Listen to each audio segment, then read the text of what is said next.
Anybody that came here from wherever would be given the privilege to run their own cattle, but they had to work with communities to do that.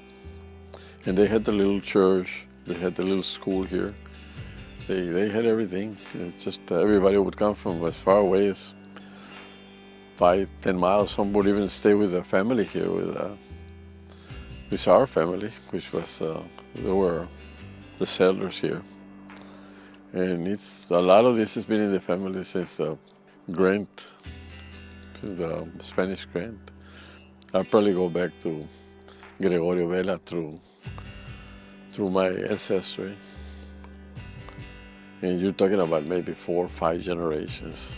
Yeah.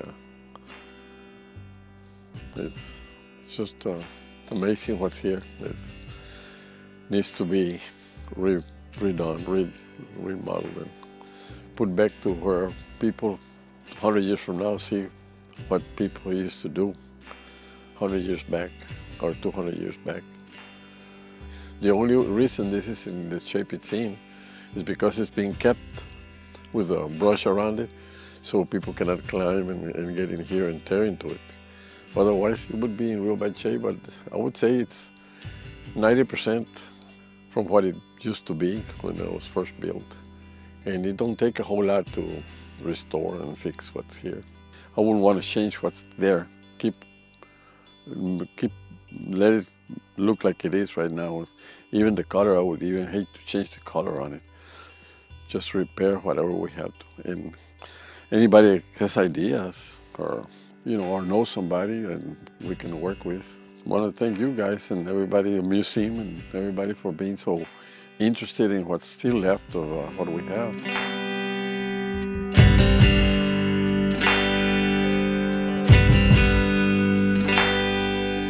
The Museum of South Texas History is so lucky to have a family like Raul Villarreal and to open their gate to us to see some of the earliest livestock watering facilities in the state of Texas, right here in San Isidro, Texas. These were probably built preceding the issuing of the land grant of Santa Teresa. And to make an application for the Spanish land grant, you had to prove that your land was capable of sustaining livestock. What you see here is water well system, not just a dug well. You'd see the water trough, and that was fed by a pila, a water storage tank. And if you look farther to the south, there's another wall, and the water trough on that wall is on the south side. That would total about 140 feet of watering space for livestock. And the storage tank was to have water during the rush hour. You see the dug well that has since collapsed, and it folded inward and exposing the ciatis, the carved caliche rock that these old structures were made out of. And you see the pila, the storage tank, but what you don't see is the tinaja. That's all of these structures had the tinaja. The tinaja was a naturally formed hole in the caliche rock that they would chip out and use as a basin to pour the bucket of water into so it wouldn't erode the masonry.